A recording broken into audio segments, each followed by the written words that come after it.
Hello, everyone. Hello. Hi, I'm Aryan, and I'm from Afghanistan. And I grew up in a Muslim family.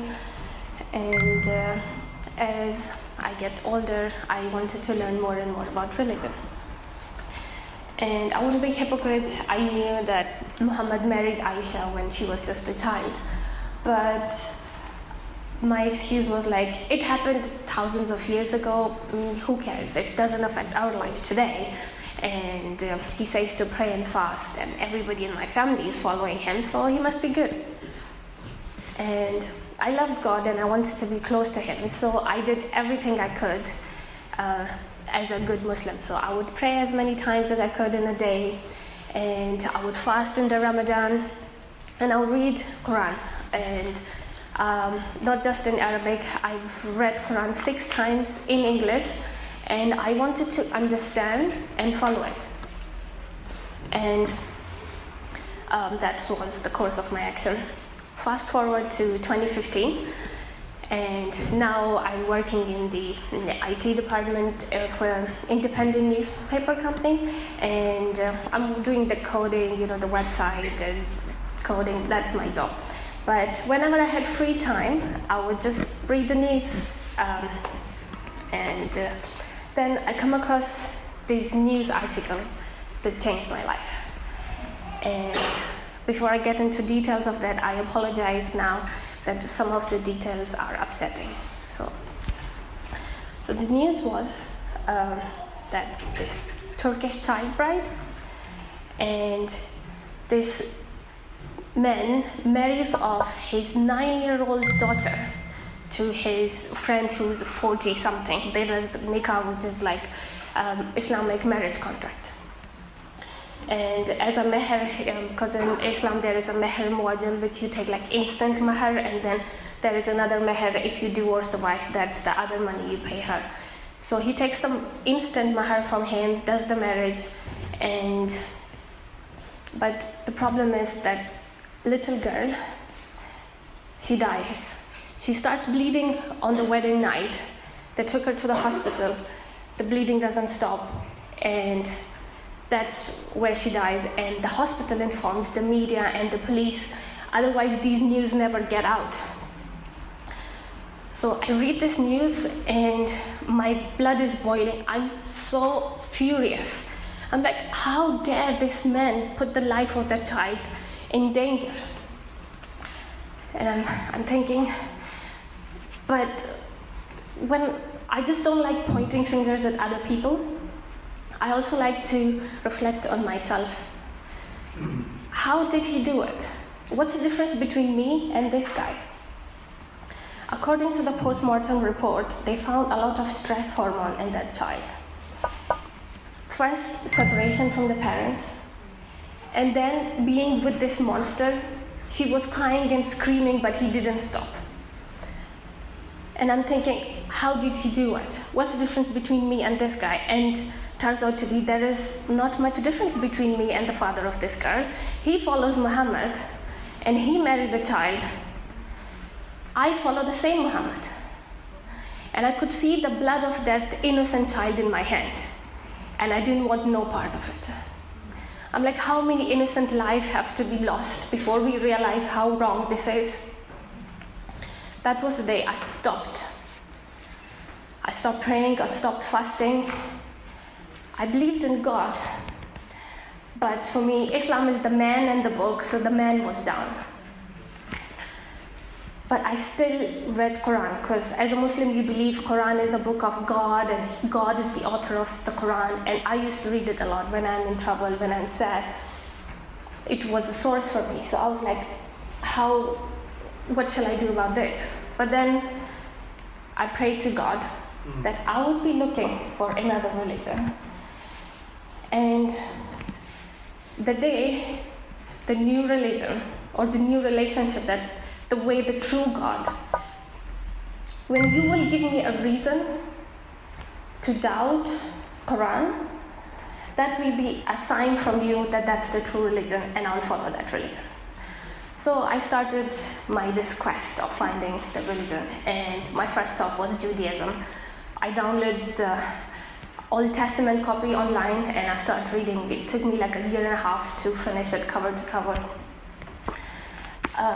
Very good religion. I found some differences, but I was still looking for the sign. Then I looked briefly into Buddhism, Hinduism, even Zoroastrianism. And fast forward to 2023, between that life happened, children and moving and all that. And with 2023, I was like, I need to continue with my quest of finding Lord. So I was like, let's look into Christianity. I've not looked into Christianity because as a Muslim, you think we believe in Jesus and he's a prophet, and you think you know everything about Christianity. But this time I was like, I will look into Christianity according to the Christian sources. And I've seen the cross and I've heard the Trinity, so I wanted to know what is Trinity. And for me, I didn't have to go dig deeper into this religion. Just by looking into Trinity, which is God the Father, the Son, and the Holy Spirit, Holy Spirit was a brand new information for me. For me, I was like, wow, Holy Spirit. And you believe in God, and they believe in one God? And because in Islam, it's like God the Father, the Son, and the Mother. Because God said, why, Jesus, did you tell people to believe you and your mother? And Jesus would say, I didn't. So that was the first time it hit me that Quran got Christianity completely wrong. And there is error in it. And that was just the tip of the iceberg. Because when you turn, you can start seeing a lot of stuff. There is a lot of other errors in Quran, but one other thing which struck me the most was that Quran confused mother of Jesus, Mary, because in Arabic we don't have Mary, it's Miriam. So when you read Surah Maryam, it says, hey Mary, sister of Aaron, your family is so pious, then why did you do such an act to be pregnant before marriage? But Jesus' mother never had a brother Aaron.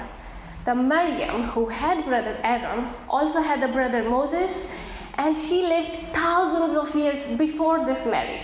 This is like a big historical mistake which God, all-knowing, almighty, cannot make.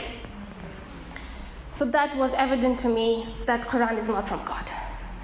And I had the proof about the true religion. So I'm seriously now considering to become Christian. So I turned it to this religious freak because I was like, when I'm becoming Christian, I have to answer to all my friends and family, why did I choose this religion and all that.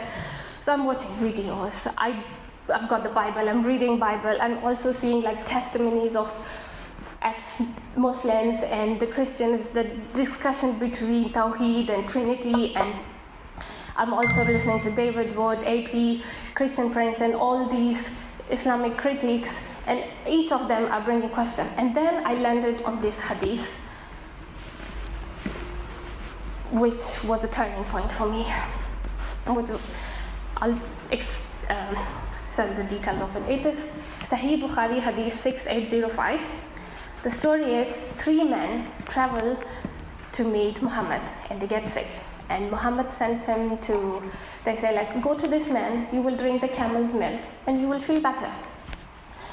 So they did that, but after they felt better, they killed the man, and they took his camel, and as they wanted to flee, Muhammad men arrest them, and they bring him to Muhammad for judgment.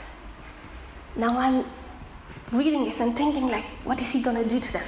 Like, they killed, so is he gonna... But there are 3 and they killed 1 person, so is he going to put them in prison and preach them and then they will become great? Or he's going to beat them? What is he going to do? And what I read,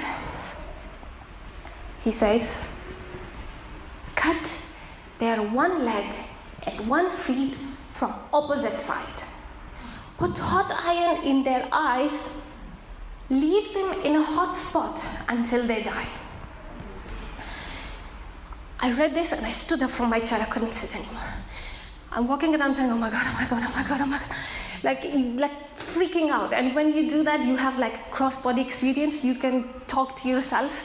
And my other self is telling me, calm down, drama queen. I mean, people have done worse things than this, it's okay. And I'm like, but not prophet. I grew up reading prophet stories. Adam, Moses, Noah. Prophets don't torture people. This is wrong. And I'm thinking, I've been a Muslim for so long and I didn't know about this hadith. And I mean, they've done horrible stuff in Battle of Khaybar, but this one was new to me. So I'm like, what if Jesus prosecuted someone? Then I'm not going to become a Christian, if that's the case. So I quickly Googled, did Jesus prosecute anyone? And I see the story of this adulterous woman come.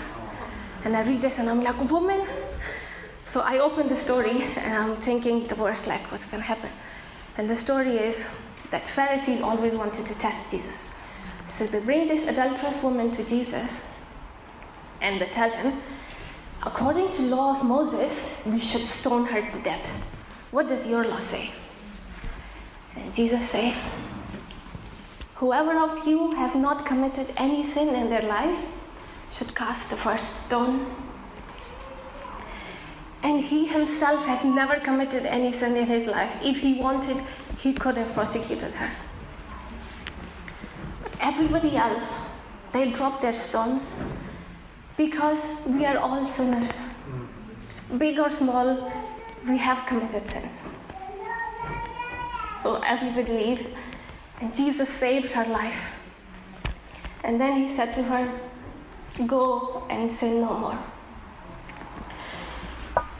After reading that, I was on my knees, I'm crying, and I said, I will follow this man.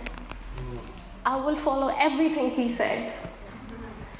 And I commit my heart and soul because he's good. And then I sent emails to all the churches, being baptized. And my friend Robert told me about this church, and I sent email, and then Caroline replied to my email. I came here, and I've been coming ever since. And today I'm here.